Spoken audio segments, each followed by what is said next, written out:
Now, as part of BBC Scotland's People Power season and with some strong language, we go back to Timex Dundee in '93 and Scotland's last full-blooded industrial dispute. Ladies and gentlemen, a good evening to you. This is John Cameron Swayze for Timex Watches. This is the story of what happened when America's most famous watchmaker came to the city of Dundee and recruited thousands of no-nonsense Dundonian women. It must have been like wee chickens on the runway, sitting on the lines. And saying that, we were very skilled. We were. The women definitely had the edge. And they were fiercer than the men, trust me. The women took a factory and built a Dundee institution. Well, there's always these stories about how Timex was like this little city within a city, you know. You could have bought anything, and I mean anything, in the toilets in the Timex. You could buy earrings, necklaces. I'll tell that. Got my hair done, got my eyebrows done. But in 1993, their world came crashing down.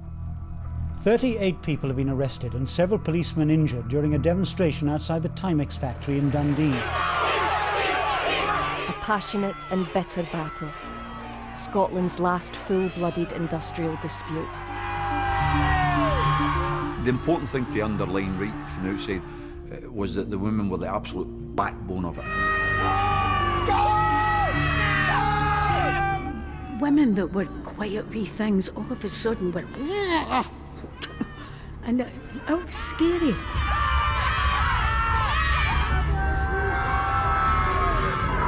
If we didn't win the Timex strike, then we're never ever going to win another one.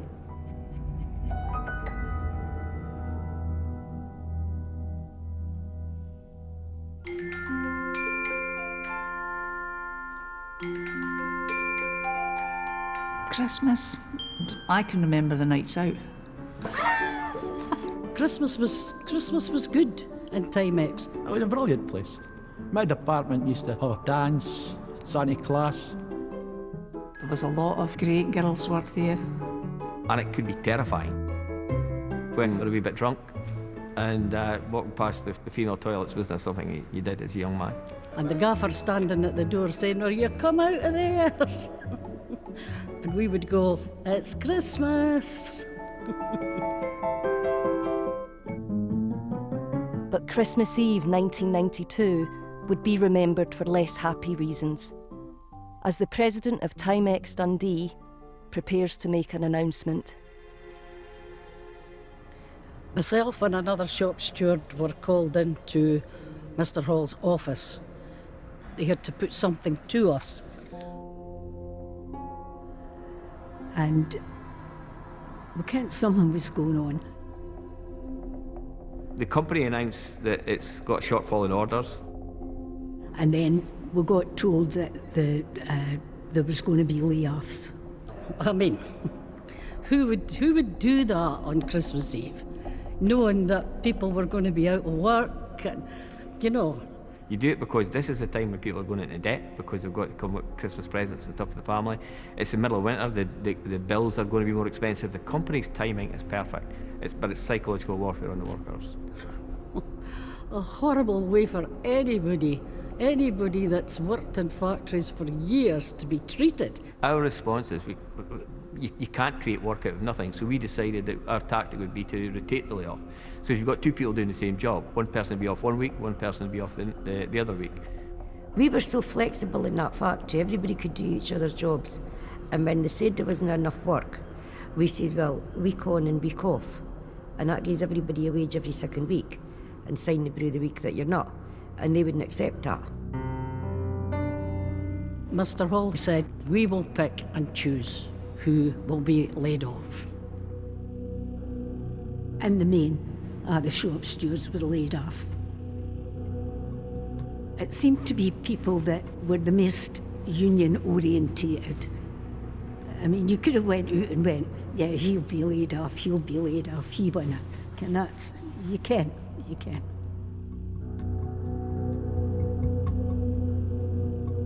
10 minutes before we were ready to leave the factory, the supervisors come up with envelopes, white envelopes or brown envelopes. And white envelopes were you were getting stayed, brown envelopes you were getting paid off.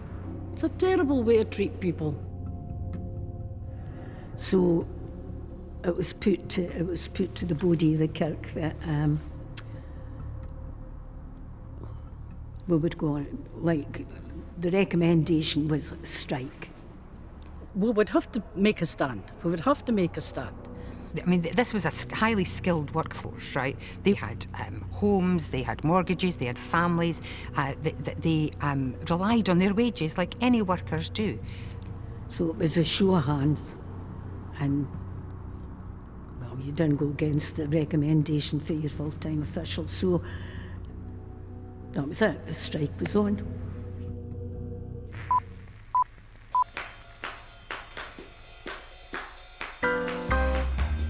"50 years earlier, Dundee Council had encouraged Timex to their city and sold them a plot of land for £57,000. The first of several factories built to assemble watches that were famously cheap and remarkably rugged. Completely waterproof, without gaskets or cement, is the type found in the most expensive watches. Now let's have our live demonstration. Timex watches, said their slogan, took a licking but kept on ticking. If that Timex comes through this torture test, it can stand up to just about anything that may happen. Well, Timex came to Scotland immediately after the war, and they made watches. You know, they weren't famous for anything else. They made the Timex watch. You were thinking when you were going to Timex, that was your job for life. Because everybody's always going to need a watch. And the best job I had and happiest job I had was at Timex. Fantastic. It was a brilliant place to work in. They employed thousands of people in Dundee over several sites at one stage. There were two main factories making watches. Milton, where mostly men were employed as tool makers and tool setters, producing the parts. And then across town, there was Camperdown, mostly women, where they assembled those parts into watches. Definitely was the sense of camaraderie that I have never ever experienced any other job I've been in. My mother-in-law worked there, and a couple of my sister-in-laws. My mum worked there as well. Oh, I thought it was the bee's knees when I got that job. Timex has always been in Dundee as far as I can remember, because I went to Timex when I was 15. That's what you'd done when you left school. The atmosphere was great. I mean, there was thousands of people in there. And the atmosphere was really good. There was more women than men. I think the men got supervisors' jobs and stuff like that, you know, because the women were good with any fighty job. Timex, I think, primarily came to Dundee because of the women. Dundee women were brought up in the jute industry, and the dexterity of the women was second to none. I do recall the interview very well. You had to pick up a lot of things with tweezers. Minute tweezers, and the point on them is even more minute. And I thought, oh my God, I couldn't do that. My first wage was £7.13 and 11, and that got me a pair of stay-press trousers and a new jumper and money to do me a week, so I was quite happy. Huge money for the time. Couldn't believe how much money I was earning when you heard everybody else was on £25. You know, we were making about £60 a week. So we used to live on my husband's wage, and I used to save mine. So one of the things it meant was we got a new car every 2 years. We got foreign holidays, which we'd never had before. Stuff like that, you know. If you went down to town, you could afford to take money at the bank and stuff like that, which we'd never had before. And so it was good. I just see Timex as it was sunshine, you know. And my mother, she worked in the mill. The wages were so low where she worked, and she had no curtains. And I had quite a good wage.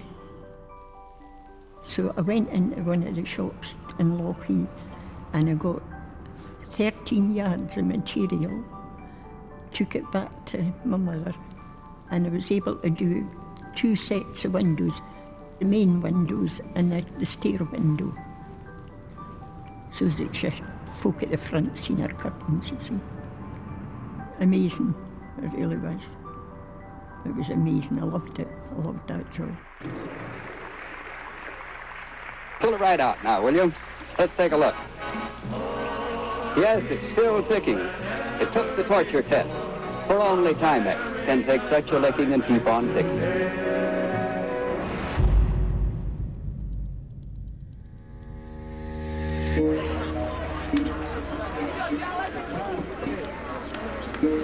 But fast forward to the first months of 1993.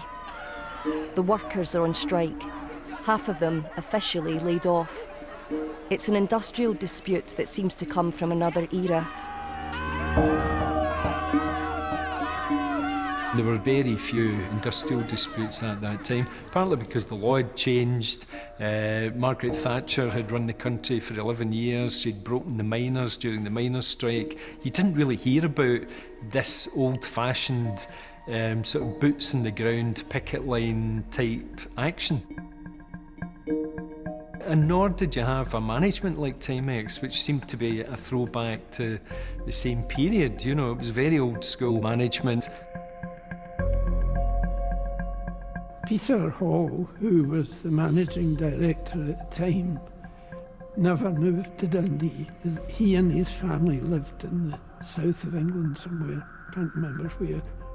But that was a sure sign that he wasn't there for the long haul.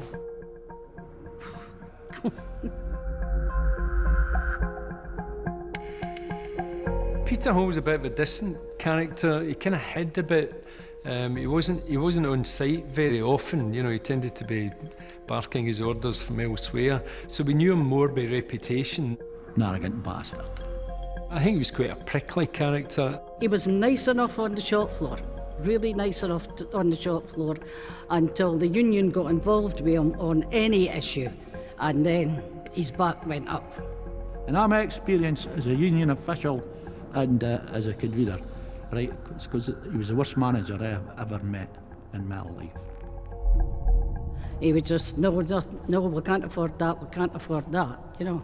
One of the first things the company did when we actually left the factory on the 29th of January was to go to the courts and basically serve us with an interdict that said if we assembled at the gates in more than groups of 6 people, then we would be liable under the kind of employment legislation.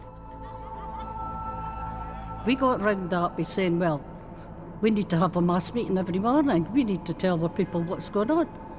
So we had a mass meeting every morning. For the people who've been let down by the company, that collapse in their psychological relationship with the business is going to be intense. But you knew you were getting protected by the union. The thing you felt most was camaraderie. And you could see the humour, you could feel the humour. I remember we were given this caravan and somebody had painted Intifada on it, obviously in reference to the Palestinians, and then decided they were going to put Timex, but they ran out of paint. So I had Tim Intifada. And so all these people coming up and saying they thought it was some kind of Celtic reference, but Tim Intifada, yeah, that was us.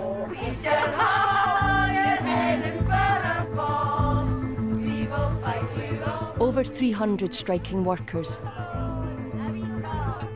none of them getting paid. And inside the Camperdown factory, the noise and bustle of the assembly line was fast becoming a memory.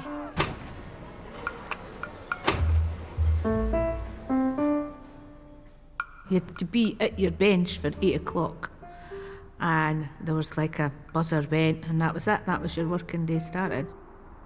I suppose looking at it, there must have been like wee chickens on the runway, kind of like sitting on the lines, just heads down and.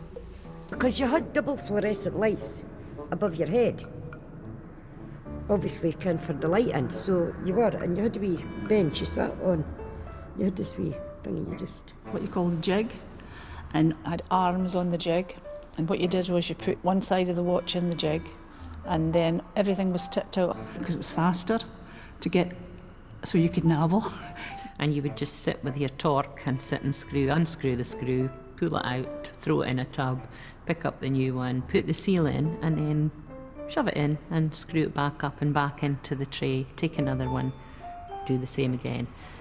Nabble is to work as fast as you can.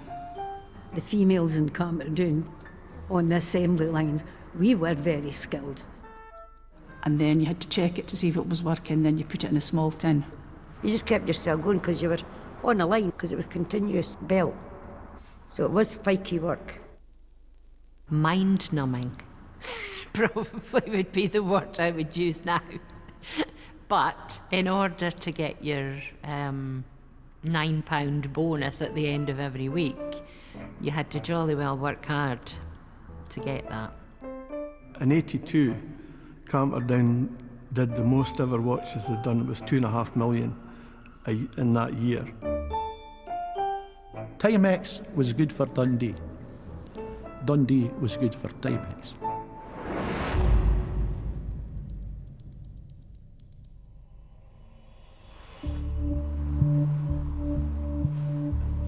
But fast forward again. By the spring of 1993, Timex and Dundee are no longer best pals. In a 4-point plan, the company concedes ground on the forced layoffs, but insists that all workers must sign up to a wage freeze and a cut in benefits, or be sacked.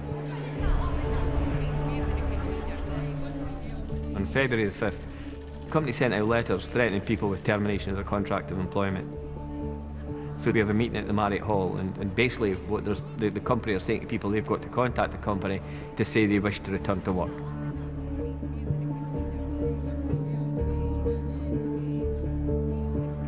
It's amazing how much an empty space still brings back memories, eh?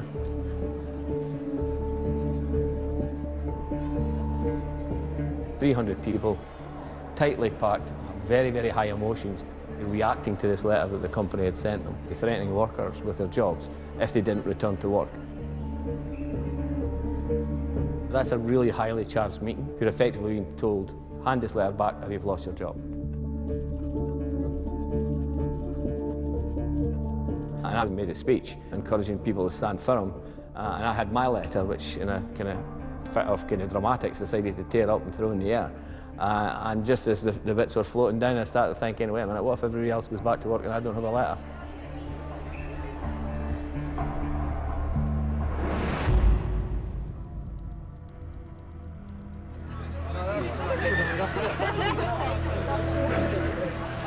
The workers had been looking for some form of arbitration, that they'd been wanting to discuss with the management ways forward. They were saying, look, let's negotiate, right? Let's talk about what's going on here. Let's see a way forward for the future of the factory.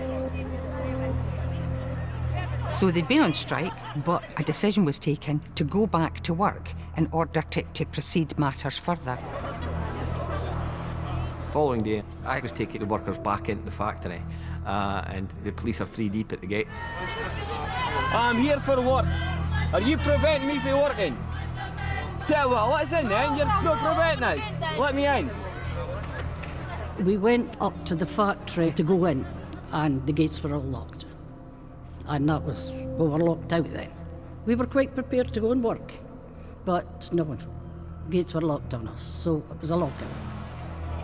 They say their 2-week strike is over and they want to return to their jobs. But Timex say the union has failed to agree to a 4-point peace plan, and so the strike is still on. Sometimes I think that the media has got it wrong. You know, they say, oh, these workers were on strike all this time. What happened was the bosses locked them out, right? And they took that deliberate decision at that time. It was when dozens of police began to push hundreds of workers back from the gates that scuffles broke out. That day, it was horrible. I'm watching the elderly women hitting big burly police officers with plastic brollies, and police just throwing people about, and that was setting the tone for the disputes to come. A few hours later, around 300 members of the engineering union gathered for a mass meeting. Even as these discussions took place, a Timex jobs advertisement was being placed in the Dundee Evening Telegraph. This afternoon, Timex confirmed that 300 had been sacked. The dismissal notices delivered by hand to their homes this afternoon. The whole workforce has been sacked. Why has that happened? The company has tried very hard to bring this dispute to an acceptable negotiated conclusion, and we put together a peace package. That was unfortunately rejected by the workforce, and therefore we consider this dispute to be at an end. People have been there up to 39 years. I've been 23 years here, and just because we won't give in to that man, he has sacked us. As Peter Hall's hastily recruited workforce braves the picket lines, the workers he'd sacked are confident he can be defeated. Really did think we could win it. Yes, at the start, yes. Really did think we could win it, yeah. Oh, yes. Oh, yeah. Definitely. And everybody knew that if we didn't win the Timex strike, then we're never ever going to win another one.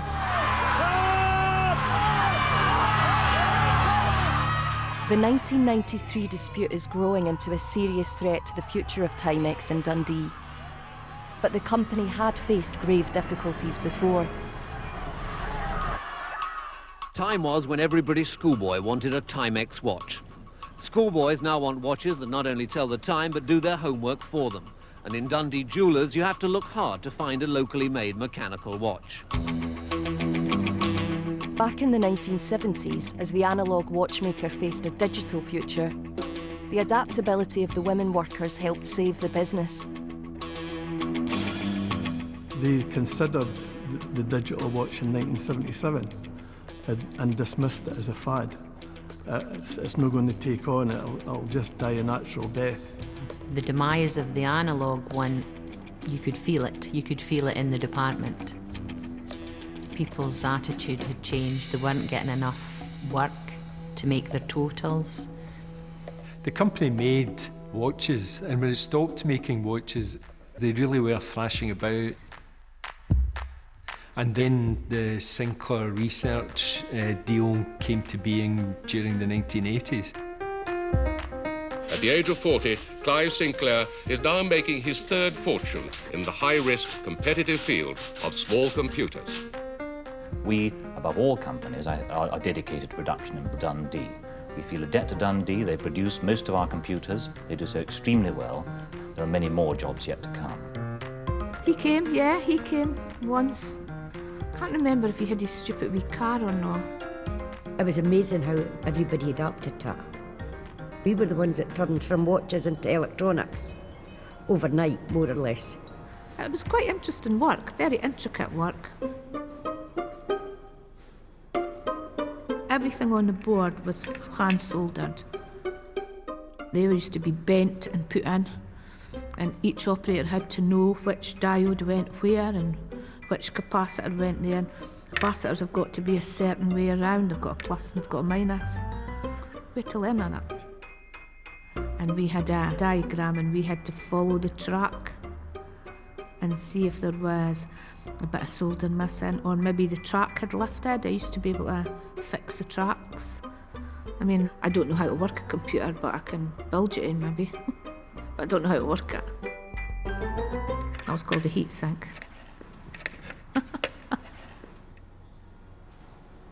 The Timex women had adapted, from springs and cogs to diodes and capacitors, and along the way, they adapted their workplace to the needs of working women. Well, there's always this sort of, there's always these stories about the Timex, about how it was like this little city within a city, you know, and you could buy, sell, do anything. It started off, you were out, the first things you were able to buy was love beads and tights, and then it just progressed from there. You could buy earrings, gold jewellery. We bought clothes, continental quilts. You could have bought anything. Anything you needed at Timex toilets. The toilets were just like a long corridor with cubicles, and on one side was wash hand basins and mirrors, and it just was quite long. Hair things, you know, like straighteners. Body warmer. A take that, I'll take that, I'll take that. Somebody would write down what you took. And you'd pay it when you got your wages on a Friday. I did all my Christmas shopping practically in the toilets in the Timex. Craziest thing. Probably the fish.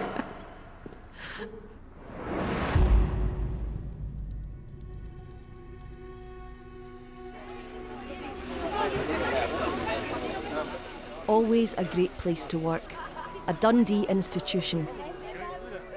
And as the 1993 dispute extends from winter to spring, everyone, even local police, view the Timex strikers as valuable members of the Dundee community.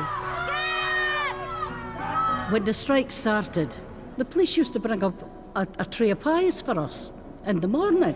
You know, we didn't have a problem with the police because in the main, all these policemen that were there either had an aunt or a granny or a mother that had worked in the Timex before. So at the start of it, no, not a problem. The local police that were on the picket line with me all the time, when they got their wages every month, they used to hand up the great big jars of coffee. They were part of it. They had families that were probably in the factory.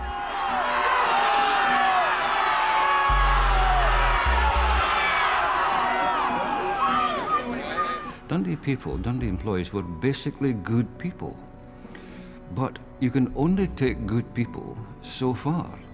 And they were at the end of their rope with us. They weren't going to put up with us. They had pride, and justifiably so. Hello, Wendy. Wendy, I'm Bob. In my view, and I was involved as a child with Timex. I stayed very close to this, so I was involved with Timex from the 1950s. The Timex workforce was good. The mass line of the police. The washing line at the top. Do you remember when you think all these years ago, over there? Caravan that kept everyone going in tea and coffee. Some of the bakers used to hand in all the rolls and that. Yeah. Yeah. What about all your overalls right across the tree? There was the washing lines from tree to tree. We all were overalls and all were T-shirts with the Timex strikers on it, hanging across. And yeah, you would occasionally get offered a cup of tea out of a flask and you would accept it if you wanted to, yeah. There was never an issue there. I would say the interaction between the police and the pickets was good. The local ones that were there was always good. It wasn't until later on when it started to get a bit busier on the Monday morning, shall we say.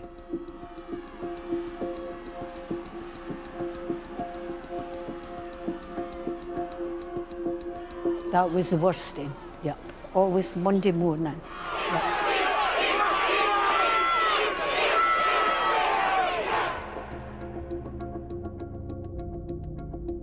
So the Monday morning gatherings were really an opportunity for us to test things out and do things that would get us media attention.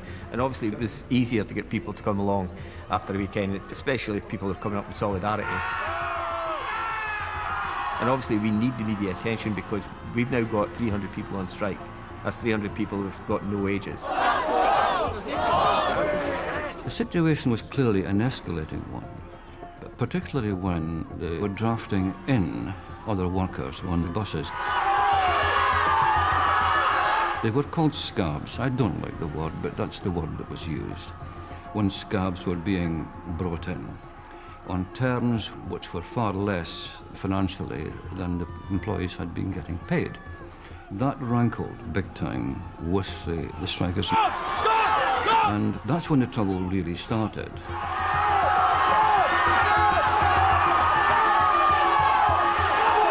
Do you remember when the buses came in, it was terrifying. There was an absolute struggle from the bottom. The adrenaline was up by that time. There was a fight all the way up there until here, when the buses would turn in there and they would do, this is where the choke point was. Yeah, this they was would do their actually best here. to stop the buses, Stop right those here buses, at this spot here. The guys who went in to do the jobs, there were scabby buses. There was absolutely no sympathy for them. Oh, it was anger. Still anger, yeah. I mean, if I see her this day, I still shout, fucking there's the scab. I've still got a lot of, not a lot of anger, because it's 25 years later, but it's still there. It's still there, and I'll never forgive the people that were on these buses. Just scum. There's a bitterness there. There is. There's a bitterness, and I don't ken how, but there is.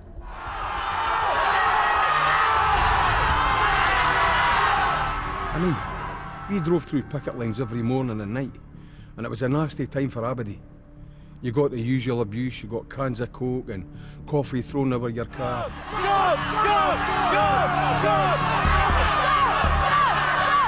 There were instances of vandalism and all. One of the ladies had a petrol bomb thrown at the front door of our council house. Yeah, it was threatening, yeah. I always travel with a pickaxe handle in the boot of my car. When you get to this type of dispute where somebody's taking your livelihood away from you, I dare say there were people who thought that they would take kind of direct action against people they felt were blamed for this and complicit with the stuff the company is doing. I certainly would never have condoned it, but I was aware that certain things were happening, but it was never at the instruction of the trade union or anything like that.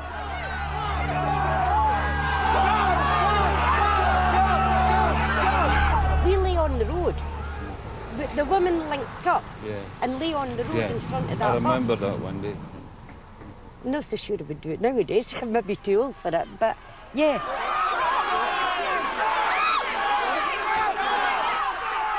That's what the picket was for, to stop those buses going in. When somebody comes along and says, we want to take away, 25% of your wages, we want to take away your canteen subsidy, we want to take away some of your holidays, some of this and that, overtime and all like that, I think the natural reaction is to say, we're not accepting that.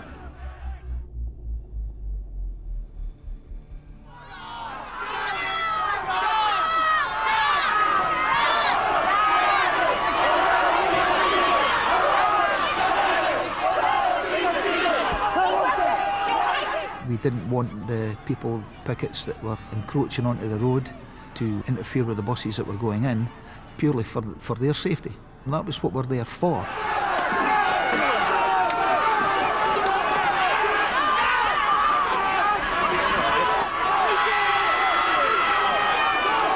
I got the distinct feeling it went wrong when your supporters in the main didn't go by the rule book.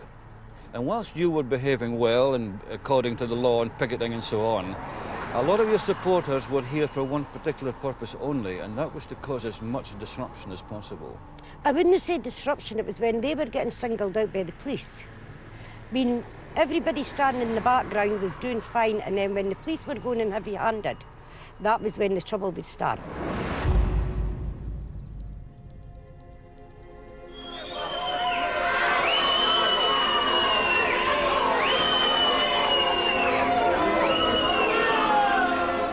The police were shipped in for Fife and Glasgow, and the one that were in police.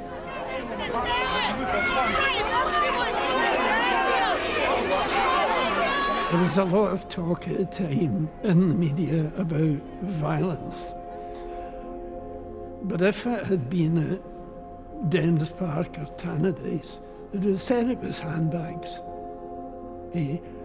I don't remember blood at all.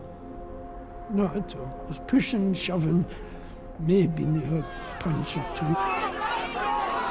There was no real violence. Injuries were caused. Of course there was. Inevitable that injuries were caused.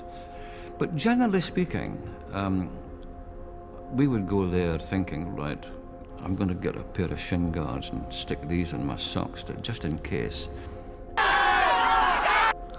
Yeah, there was a lot of pushing and shoving, a lot of shouting and swearing.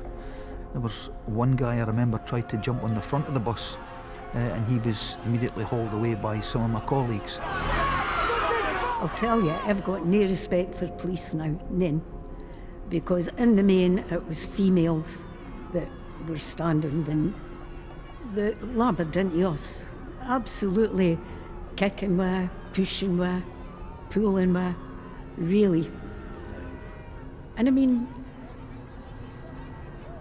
I was never violent, other than shouting and bawling, but I mean, no, the Monday mornings were scary, and then people were coming from Glasgow, kind of like Tommy Sheridan's and that.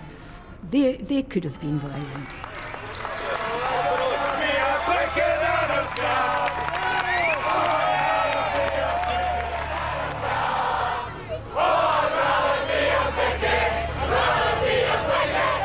When I was invited to participate in the early picket lines, I was going there as somebody who had been in jail for breaching a poll tax order, recently been elected to Glasgow City Council.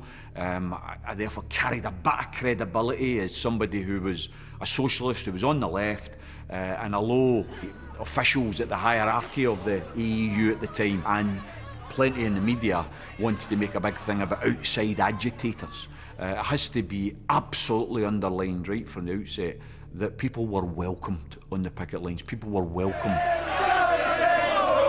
They brought in other people from all over the country, and it was suggested at the time that they in fact hijacked the Timex incident and turned it into something to their benefit. I was pleased that we got support. We got support from lots of people. For the socialist worker, we got for the miners, we got support from all over. Because it was us that asked for their support. Because there wasn't enough of us to go around and do all the work that needed done. I think you'll struggle to find any of the strikers who'll say, oh no, we didn't want anybody coming in and supporting us. On the contrary, they welcomed us there. No, they were looking for fame for themselves. I mean, they weren't invited, they just came in busloads.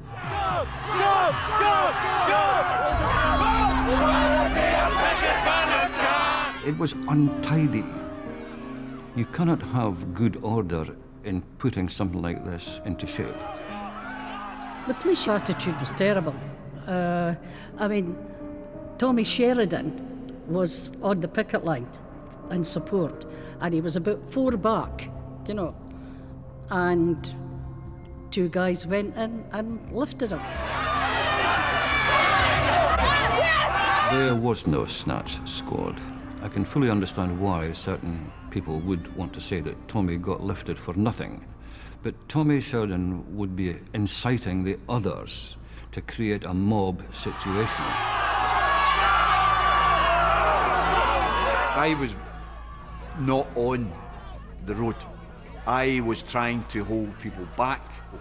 Others were pushing from behind. What people were doing, in my opinion, was entirely justified. He had the ability to foment trouble, there's no doubt about that, and yet just stay on the right side of things. I just viewed him as a socio-political hooligan, to be perfectly honest with you.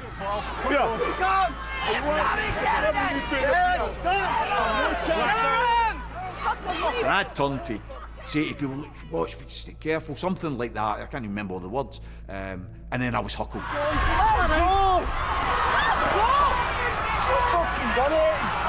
And I remember people saying, he's done nothing, he's done nothing. That's what people were shouting at the police. I was one of the arresting officers. And he was very, very good, holding up his head for the photographers to get a good look at who in fact was being arrested. I think I was a well-kent face. It was probably a wee stripe in the police's locker. I arrested Sheridan, I got that troublemaker away, blah, blah, blah. These people are masters at anarchic indiscipline. That's what they do. That's, I would say, pish. Because anarchic indiscipline, well, the fact that I was there would show that there was not only discipline, because you had to be there early in the morning, so I had to leave my house about 5:30 in the morning, so that's quite disciplined. But anarchic would display a lack of organisation, and we were well organised.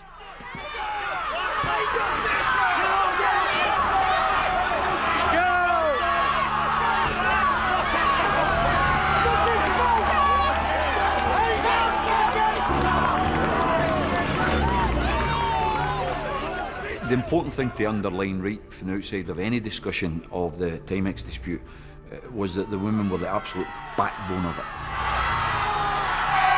And what I witnessed was women who almost wouldn't say booty a ghost. By the end of that dispute, were up on platforms giving speeches that were absolutely inspiring. We sent a busload of women to the Scottish TUC Congress, and I still remember the pictures of the Congress Hall giving them a standing ovation, and the women were in the balcony.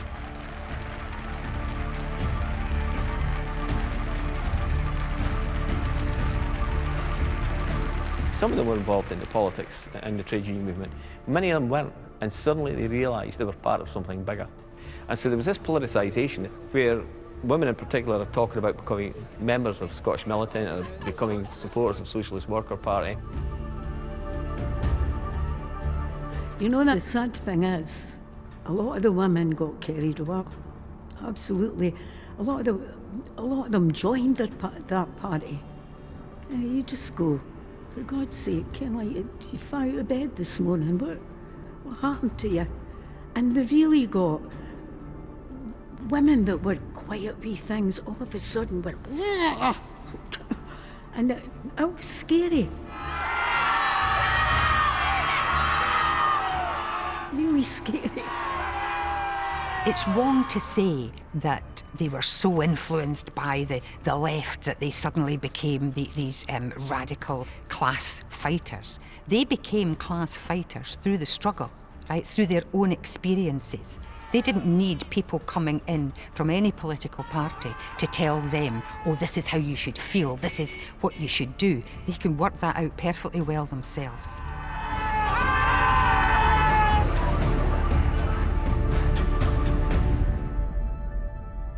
Fighting for better pay and conditions was nothing new for the women of Timex.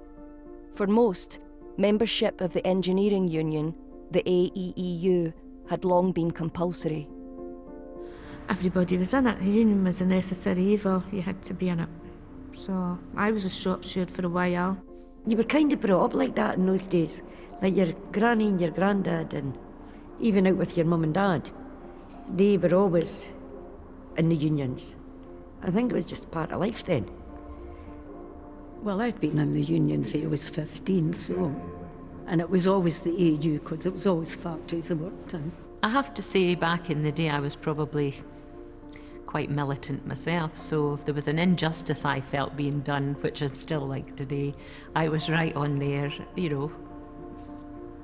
cheering them on for strike action and what have you, just because it wasn't right. If it wasn't right, it wasn't right. Eventually, I think I became quite militant. Ended up a shop steward, not in the Timex, but I ended up a shop steward in my next job. I've always found the union prepared to stand up and be counted, but I've never ever found them aggressive. As regards the Dundee women, if you get them out on strike or you get them to believe in something, then they don't want to compromise, they want a lot. Well, they just negotiated. They were good negotiators. The factory was so long, so the canteen was at one end of the factory. The unions negotiated travelling time. So when you got your tea break, you had 15 minutes for your tea break. And they got a minute travelling time for the yellow overalls down to the canteen, so that when they went in the canteen door, that was a 15-minute started like everybody else.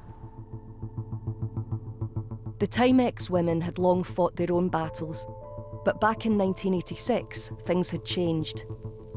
The majority male manufacturing plant at Milton closed, and its employees transferred to the majority female assembly plant at Camperdown. And among these incomers were the three men who'd go on to lead the 1993 strike: Willie Leslie, Charlie Malone, and John Kidd.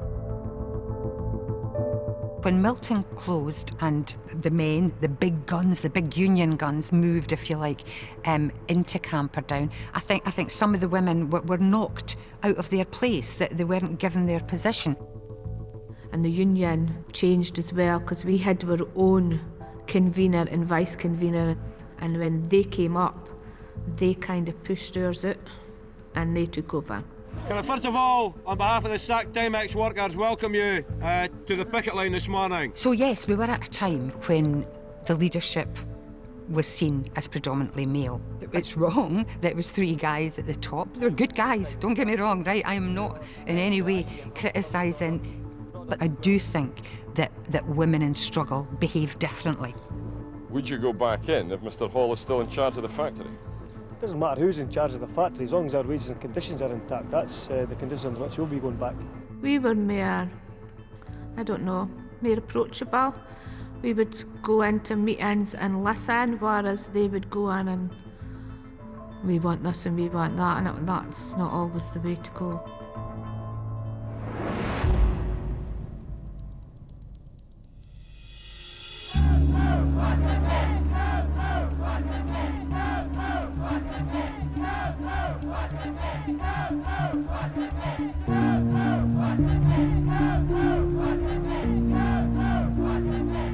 What had begun as an unremarkable industrial dispute is now, in the summer of 1993, a major and widely reported political cause.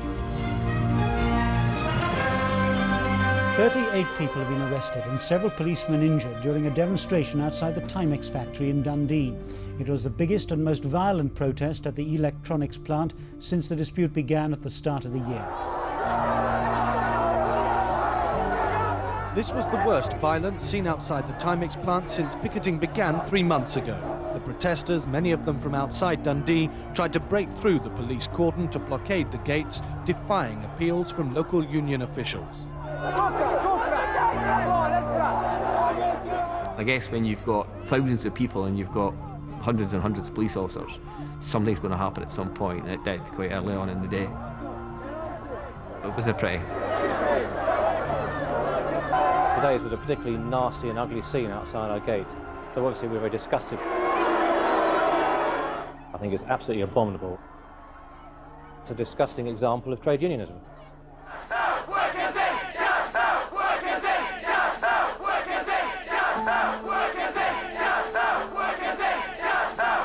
Over 5,000 people marched past the locked gates of a Timex. It was amazing, really. It was supported so well. But I think they realised this is the last big strike ever in the country, really. That same afternoon, the leader of the miners' union, Arthur Scargill, joins politicians at the head of a protest march. Scargill had led the explosive and violent miners' strike 8 years earlier. He's a hero to the militants of the Timex campaign, but to the London-based leaders of the engineering union, he's an embarrassment. Their national officer, Jimmy Airlie, stays away. Well, you see, I think there was a tension from the start that the union at a UK level was half-hearted at best in support of this dispute. I think they found it a troublesome nuisance rather than a cause to get behind. Well, there was no doubt that Labour and the trade union movement were very uncomfortable about what was going on at Timex. I think to some extent there was a feeling that they couldn't really control the Shop Stewards Committee on the ground. I guess after May the 17th, it became obvious that we were nearing the end game.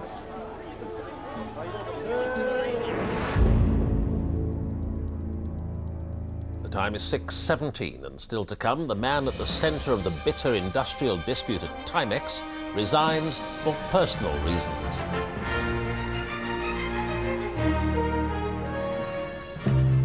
Goodbye, Peter, goodbye. No. What a shame.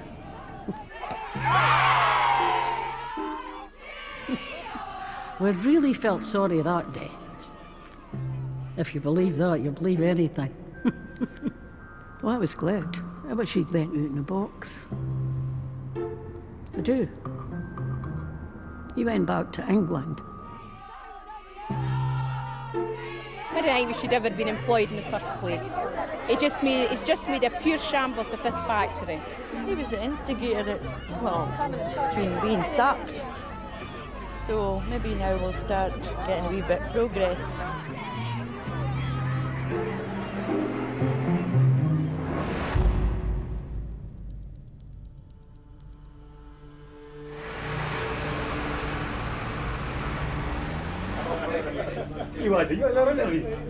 The trade union officers get invited to the Angus Hotel to meet management. Mr. Sala, are there any grounds for optimism today? Charlie, tell me your thoughts going into the meeting. Well, obviously I'm a bit apprehensive going into the meeting. The company have actually outlined their financial case. Unless there's going to be movement by the company, I'm fairly pessimistic about the outcome of these talks, so I'm a bit apprehensive going into this meeting.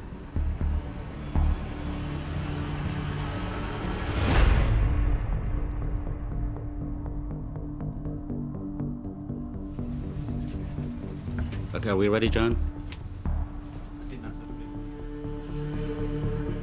Since 1987 through 1992, we have lost 10 million pounds.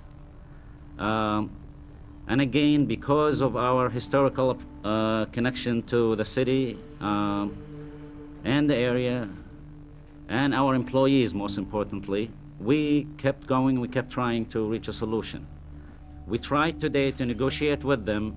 They kept repeating their demands to take back everybody, demands that I consider never land, unrealistic.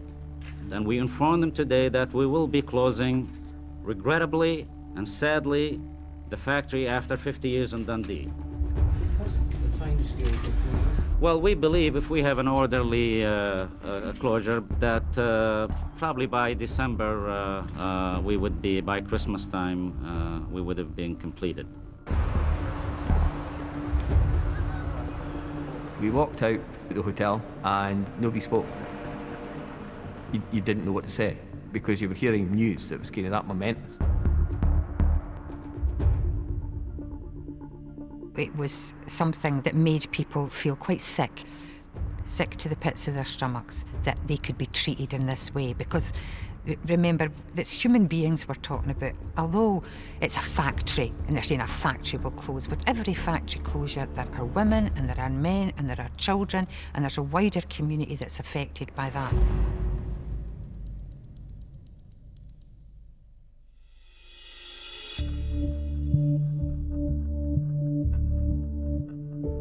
Summer into autumn, the sacked workers campaign continues. And we will make sure that people know if you buy a Timex, you're buying a scab.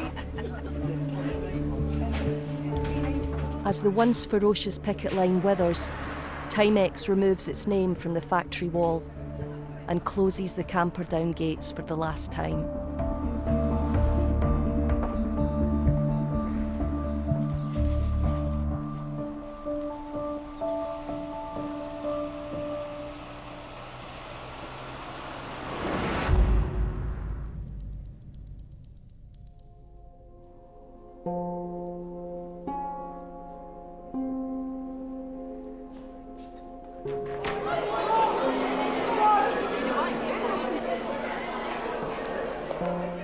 And in the end, it isn't management that puts an end to the strike. It's the union.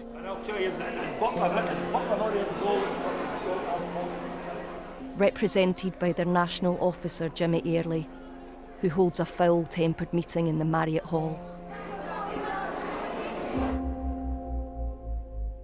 The strike effectively ended when the union withdrew legal protection for the members. That would have meant under employment law the company could have pursued us and we wouldn't have had the legal protection of the union because we would not be involved in an official dispute by that stage.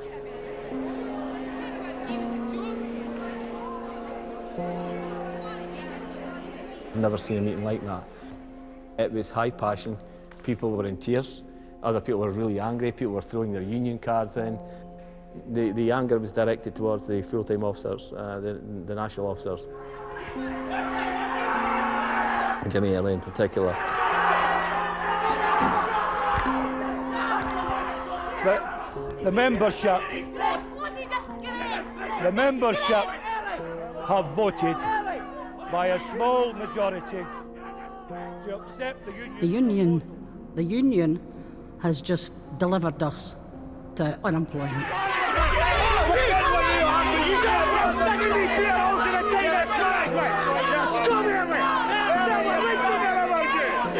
Thank you very much. I do believe that in the 20s, Winston Churchill was run out of Dundee saying he would see the streets covered in grass. And the second person I know of that had to get the train very quickly was Jimmy Early. God rest his soul.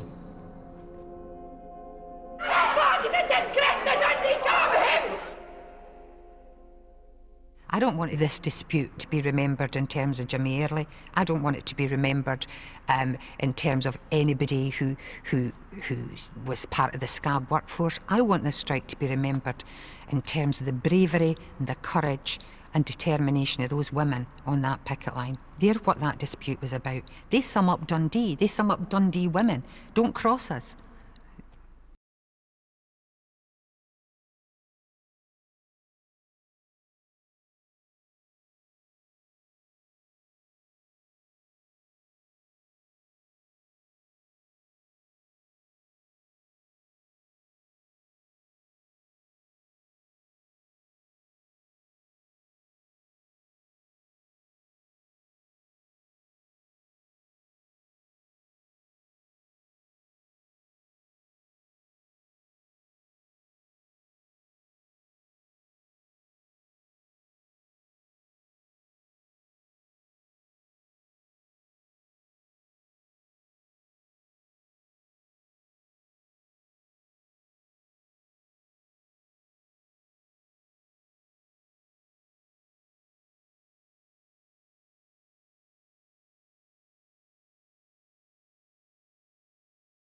How cheaply you could make component parts.